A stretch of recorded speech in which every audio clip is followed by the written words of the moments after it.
אני מאמין בדו-קיום. משפחה שלי יש מאפייה על קו התפר, בין טלביה לסילואן.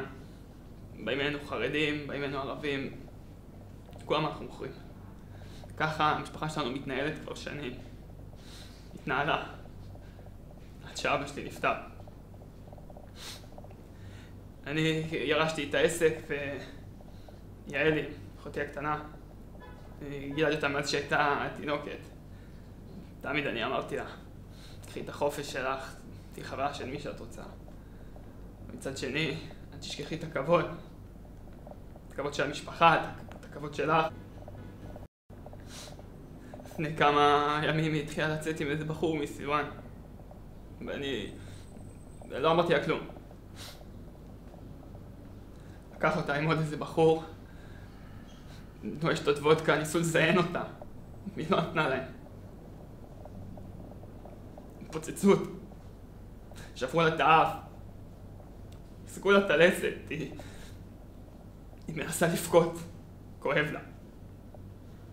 ואני, כמו ישראלי טוב, אני הולך למשטרה, מעמידים אותם למשפט, שופטת מסתכלת עליהם.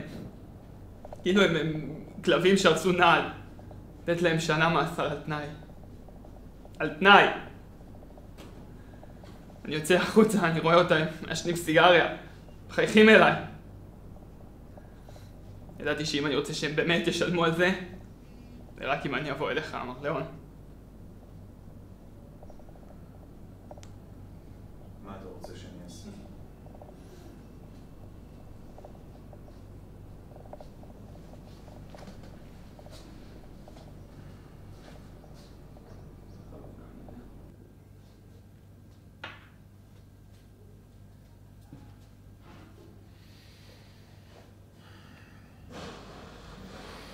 אני לא יכול לעשות את זה. ואני רוצה צדק. אבל אין צדק. אחותך בחיים. אז תגרום להם לסבול, שיסבלו החאות האלה כמו שאחותי סובלת. אתן לך כל מה שיש, תיתן לך את המאפייה של אבא שלי אפילו.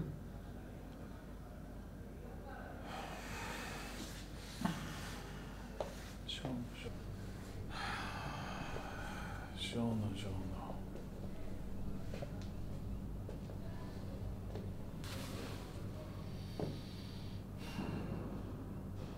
מה עשיתי לך שאתה ככה יורק על הכבוד שלי?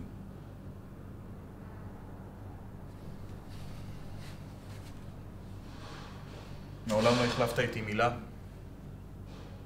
אפילו לא כשעברתי על פני המאפייה של אבא שלך.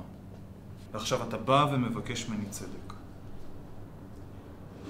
אבל אתה לא בא אליי בכבוד. אתה לא מציע את הידידות שלך. אתה אפילו לא חושב לקרוא לי סנדק.